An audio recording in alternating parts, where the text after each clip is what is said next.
আমাদের সমাজে অনেক মানুষকে দেখবেন যারা নামাজ পড়ে কিন্তু রুকুতে গিয়ে কি বলতে হয় এটা পারে না, সেজদাতে গিয়ে কি বলতে হয় এটা বলতে পারে না, এবং এই নামাজের টোটালি নিয়মকানুন কিন্তু তারা জানে না।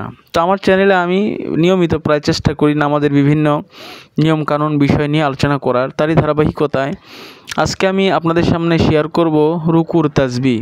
তথা আমরা যে আল্লাহু আকবার বলে রুকুতে যাই, তো রুকুতে গিয়ে কোন তাসবিহ পড়তে হয় দেখেন সুন্দর করে এই যেটা দেওয়া আছে, সুবহান রাব্বিয়াল আযীম।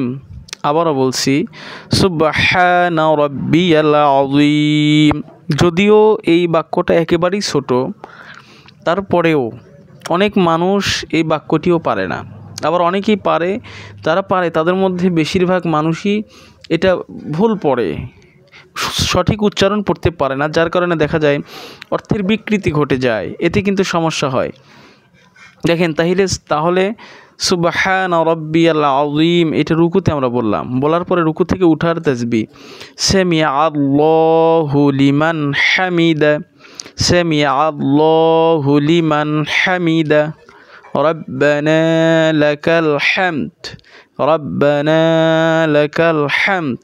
এরপরে যেটা পড়তে হয় আবার আল্লাহু আকবার বলে তাকবীরে গিয়ে বলতে হয়, যেটা সিজদার তাসবিহ বলা হয়, সুবহান রাব্বিয়াল আ'লা, সুবহান রাব্বিয়াল আ'লা।